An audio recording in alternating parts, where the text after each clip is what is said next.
Hey everybody, welcome back out to the range. Today I've got a fun one where today we're going to be taking a look at the Daniel Defense DDM4v7. It's chambered in 300 blackout and it's in an SBR configuration.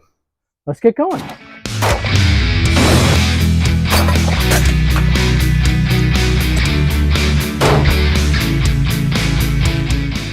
All right, so what do we have going on here? We're going to look at the Daniel Defense DDM4v7, chambered in 300 blackout. And how I have it set up. Why don't we start up here at the top, go all the way down to the bottom, as some reviewers say, tip to butt. So starting up here at the top, I have a Wolfman on here. In order to run a Wolfman, it's a PCC can. It's chamber. It's 4.9 millimeter, but you can run 7.62 by 39, 7.62 by 35. With this cartridge, you can run 6.5 Grendel, you can run 5.56. But when you're running these rifle rounds, you have to have one of their micro brakes, the Chemo micro brake on here. So I have the Chemo micro adapter. You can see that on here. You have to run the micro brake in order to reduce some of the blowback and stuff that's going to be going through your baffles in your chamber. The Wolfman comes with, it comes in two sections, a 2/3 and a 1/3. I have it in the 2/3 configuration, so the shorty configuration on here. I got this as my first can because I want to be able to shoot some 9mm. And I saw that it could do 300 blackout 5.56 and seemed like a pretty good do-it-all can. I'll tell you, I've been very impressed with this can. It's been on the channel several times and has definitely been a keeper for me. So I did replace off the normal brake that was on there, and a flash hider that came with the Daniel Defense system. So what I've learned is that many of these have a type of thread locker on here that's water soluble. So if you just stick your muzzle end in there for an hour or two, and then clean it out, dry it out after that, it'll come right off. So that's what I learned. Up next, I have a Surefire Scout on here. You can see, can't remember what type of mount, but I also have the Surefire pressure switch, which I like. And this does a pretty good job, pretty decent job of throw on it. And as we continue to move back, I have a Holosun 510C and a Holosun 3M or HM3X magnifier on it, and that has the flip to side on it. I am in the process of maybe doing a little bit of an upgrade, but that'll be a different video. And then we have my Daniel Defense. We got the lower. I just have the standard mil-spec trigger in here. I haven't taken the time to swap that out, and it is just fine. It does have your Skittles compartment, as we make a joke, or for batteries is really what I have in here. I have a little bit of gun oil, and I have a swap out battery for my magnifier. On the back here, I have a law folder, so that we can fold this little short boy up even smaller. On the back side, it's got a little pressure switch. Move that, shoot it, or to fold it. What you can't do with a law folder is you cannot fire it. Well, you can fire it once, but that will ruin the system if you fire it in the folded configuration. This is just to get it down to something short and easily accessible. Of note on the law folder, I have no idea. I know they have different generations. This might be like a Gen 1. I have noted on this that one of my O-rings failed once on this. What do I mean by that? So behind, you have to kind of make some shifts to your buffer spring is still back here, and your bolt carry group is up here, and there is sort of a little plug that has some O-rings on it. And in my genius moves on it, I was trying to clean that. I had done several cleaning trips with it, and I thought, oh yeah, the O-rings probably need just a little bit of oil so they don't crack. And what that did was it expanded the O-rings, and then after one trip where I was having problems with my gun and I needed to oil some things in it, took my bolt carrier group out, you have to pop that plug out, and then while I was at the range, I could not get the plug back in, and the gun was rendered useless. So that was a little bit of a lesson to me, is that this could potentially be a failure point for some people. So long term, will this stay on here? I don't know. I went through the trouble to buy it, to put it on. It'll probably stay on. I've since learned my lesson. Haven't had any problems with it when I don't oil it. I don't mess with it. I just dry rub off the O-rings, and there's no problems. When I went through the SBR process, I had originally bought this as a pistol. You can see it comes in the pistol. So this grew up as a pistol, and then I did Form 1 it, went through all the paperwork, through a process, and was able to add a Daniel Defense that I just wanted to match it with it and match the stock. All right, so this does have a 10.5-inch barrel on it. Forgot to mention that, and that's why it needs to either be a pistol or in an SBR configuration, which is where I have it.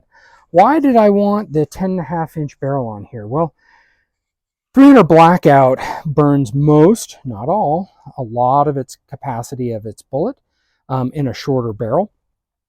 And it allows you to get to pretty close to maximum velocity. It's not all the way there. A 16-inch barrel, you will gain some significant velocities on the 300 blackout as you go longer, but it does a pretty good job of getting you up into a what I would consider a pretty deadly round, or speed for the round and for the bullet.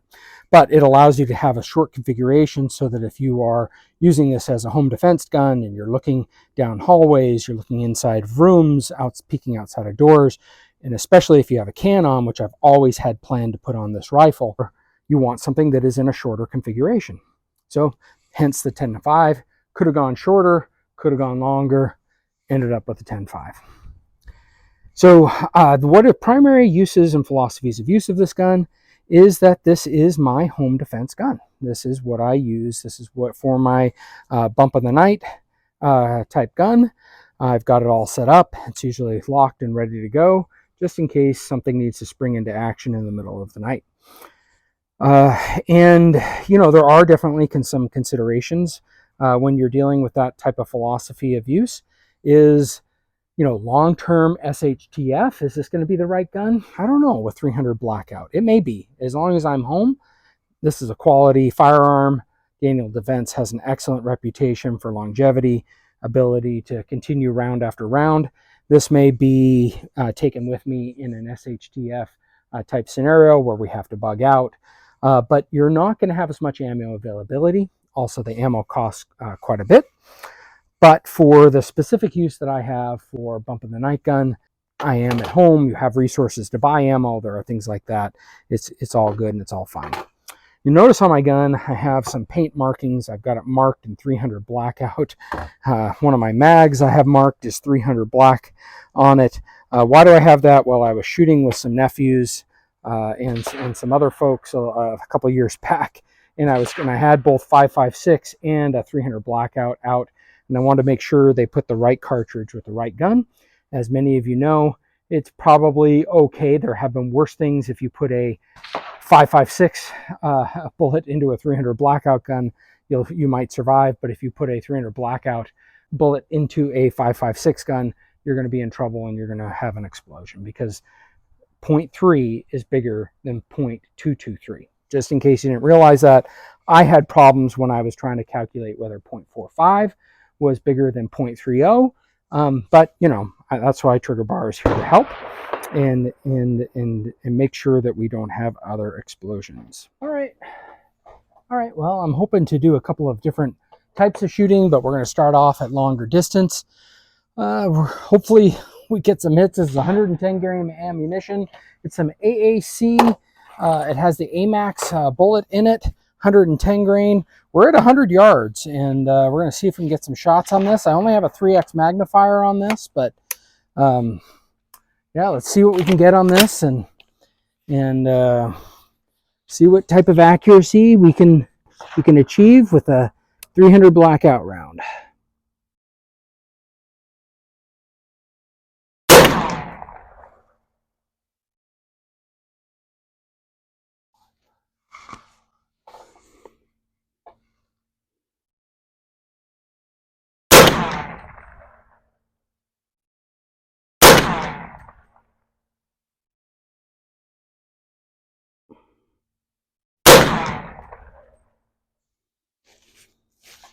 All right, I don't know if I'm even on paper at 100 yards. I think I am. I'm shooting pretty far low and left. Let's take a little bit of a zoom in on that and see if we can't get a little closer to see what's happening. All right, well, it looks like we are hitting just a little bit high. and a tiny bit left maybe, but that's okay for the purposes of this video or type of shooting. Certainly I'll be honest, I think I have this zeroed at maybe 25 yards, so not shocking to me that we're hitting pretty high on this right now. And then I don't think I zeroed with 110 grain. I think I zeroed with my Subsonic rounds, and that is another point I forgot to bring up in talking about this gun. I primarily got it to shoot some Subsonic rounds because that's what I want to shoot in my house, with having the first maybe 5 or 10 rounds being Subsonic, followed by some Supersonic. It's going to be very different wounding that goes on between the types of Subsonic and Supersonic bullets. Lots of videos out there. This 110 grain is firing like a rifle cartridge, firing like an AK-47. It's very similar to that. And the Subsonic is firing like a 45 ACP, but has a little bit better ballistics, has a little bit better performance, and is certainly in a rifle package that I can use. So let me take a few more shots. I will try and aim just a little bit lower.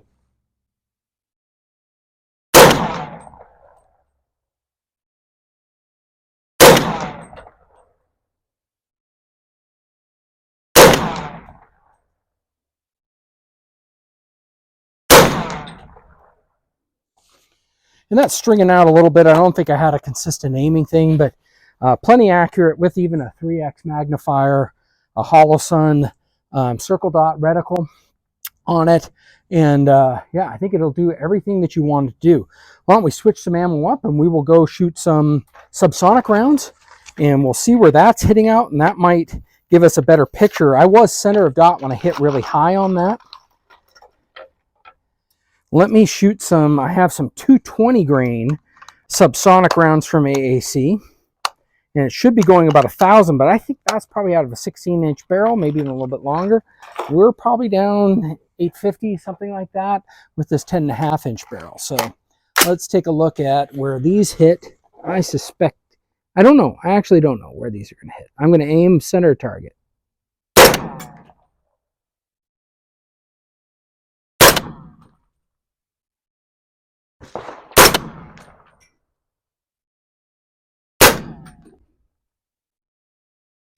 And I have no idea where those were hitting. But you can certainly tell the sound difference. I love shooting Subsonic 300 blackout. Such a cool experience, especially with a great suppressor like this. Let's take a look at where we were hitting. If we can see it on paper, we may not have been on paper. I suspect it's hitting much lower than that. So hopefully we can get the range coded up, and I can get down range, and we can do a little bit different type of shooting a little bit later on. Let's get going. Okay, so let's just take a quick look at the bullets. Here are some 220 grain. Again, we're looking at this AAC Subsonic ammunition and this Supersonic ammunition, 110 grain. And you can tell the difference in the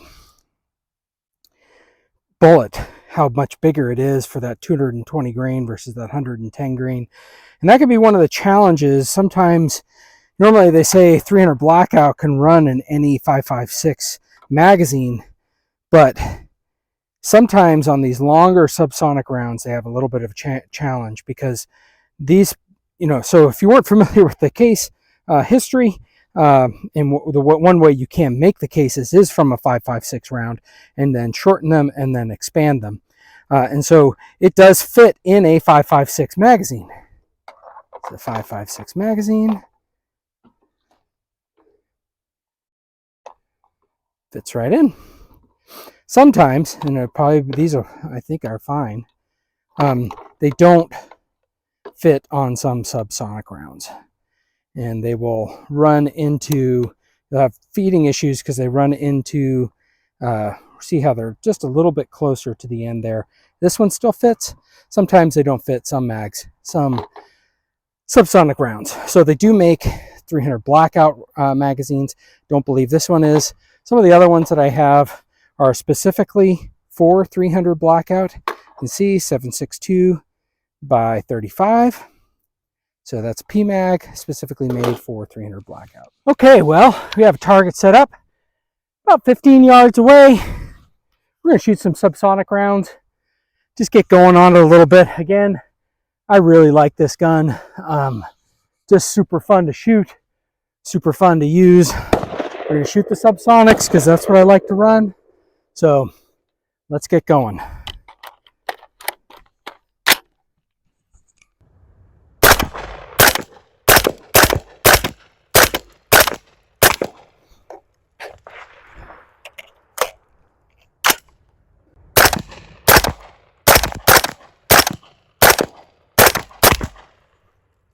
All right, as you can tell, trigger bar needs more practice, but you can't deny that that isn't a lot of fun. So let me know what you think. What are your thoughts on the 300 blackout round?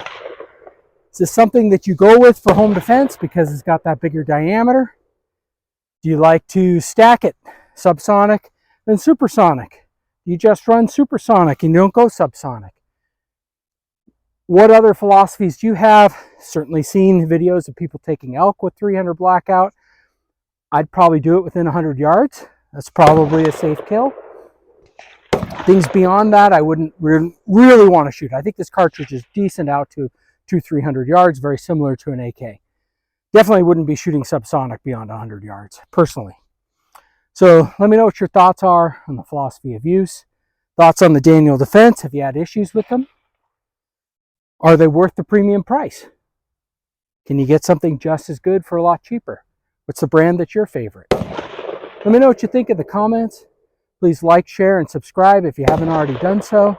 And everybody have a great week.